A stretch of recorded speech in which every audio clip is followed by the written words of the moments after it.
Pasca gempa magnitudo 6,1 pagi tadi, warga Kecamatan Kinali, Kabupaten Pasaman Barat mengaku takut masuk ke dalam rumah. Di Kecamatan Kinali, belasan rumah rusak berat dan bangunan sekolah tidak bisa digunakan.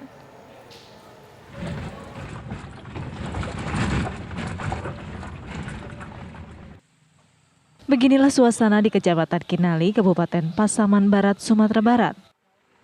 Sejumlah warga mendirikan tenda darurat di depan rumah mereka.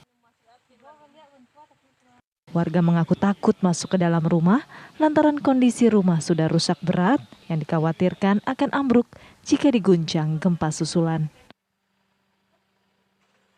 Kondisi rumahnya retak-retak, jadi takut masuk rumah, makanya bikin pondok kayak gini, takutnya ada gempa susulan. Ada berapa orang di sini Bu di tenda ini? Sekitar 20 orang ada. 10 orang ya. Di Kecamatan Kinali, 11 rumah rusak berat dan juga bangunan sekolah tidak bisa digunakan. Ya, untuk sementara kita di Kecamatan Kinali belum mendirikan dapur umum. Setelah nanti di cross check di lapangan, kalau memang kita membutuhkan dapur umum, nanti kita akan bangun persiapan untuk dapur umum di Kinali. Tapi rata-rata rumah rusak berat di sini ya Bang? Sebagian rusak berat dan umumnya retak-retak di bagian dinding rumah. Data sementara BPBD setempat, 6 orang meninggal dunia dan 60 orang lainnya terluka. Dari Kabupaten Pasaman Barat, Sumatera Barat, Donald Chaniago, TV One mengabarkan.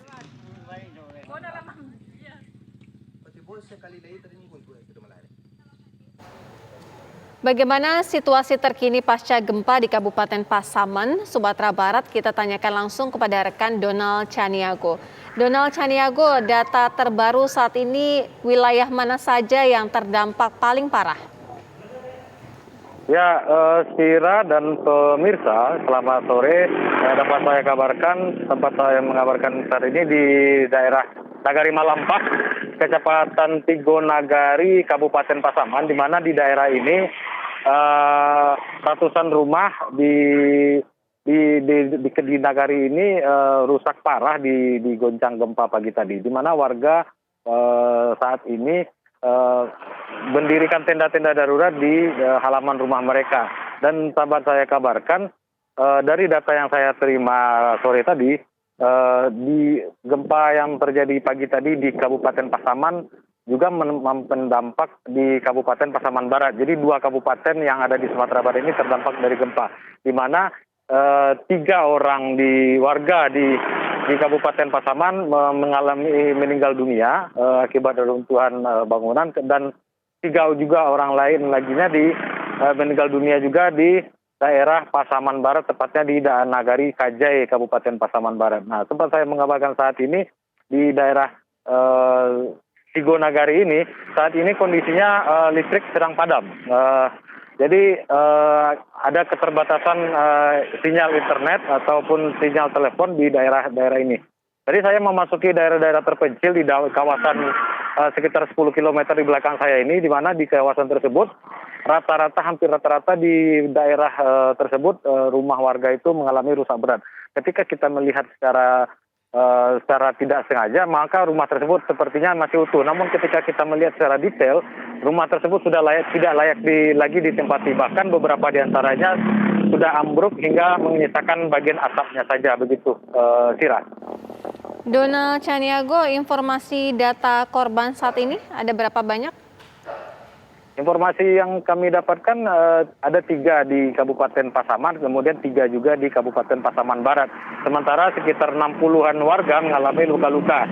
Yang mana tadi juga kami mendapatkan informasi menurut warga, ada satu perkampungan atau satu dusun di daerah Kabupaten Pasaman ini yang saat ini belum bisa diakses dan belum diketahui bagaimana nantinya. Berdasarkan informasi dari masyarakat, informasinya di situ adanya gerakan tanah di kawasan tersebut. Jadi kami belum bisa mengkonfirmasi bagaimana nasib dari warga-warga yang ada di dalam kedalaman tersebut. Tapi kami juga mencoba mencari informasi bagaimana keterkaitan atau bagaimana keadaan warga yang terdampak gempa, karena menurut beberapa warga itu terjadi dugaannya likuifaksi begitu. Namun kami belum bisa mengkonfirmasi apakah itu longsor ataupun likuifaksi begitu, Sira. Ya, Donald, lalu bagaimana dengan para korban gempa yang rumahnya ini dalam kondisi retak, kemudian tidak layak huni? Mereka harus tinggal di mana? Ya, untuk sementara waktu warga ini mendirikan tenda dari tenda plastik seadanya. Kami berbincang beberapa warga tadi, mereka sangat membutuhkan adanya tenda darurat seperti tenda darurat yang jumlahnya sangat minim karena ini situasinya dalam kondisi darurat dan saat ini beberapa warga mengaku juga masih belum belum makan begitu karena semua sembako mereka sudah tertimbun oleh reruntuhan bangunan begitu, Sira. Apakah sudah ada langkah mitigasi dari pemerintah setempat, Donald?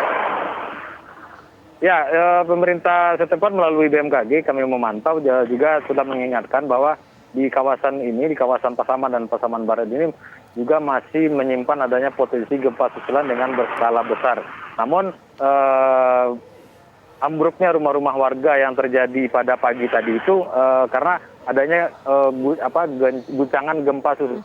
Ketika pertama kali terjadi gempa sekitar pukul 8:30 pagi tadi, disusul kemudian beberapa menit setelah itu, nah di saat yang gempa kedua ini, mayoritas bangunan-bangunan atau rumah warga yang ada di kawasan di daerah Kabupaten Pasaman dan Pasaman Barat ini ambruk begitu, Sira. Donald Caniago, informasi langsung dari Pasaman, Sumatera Barat.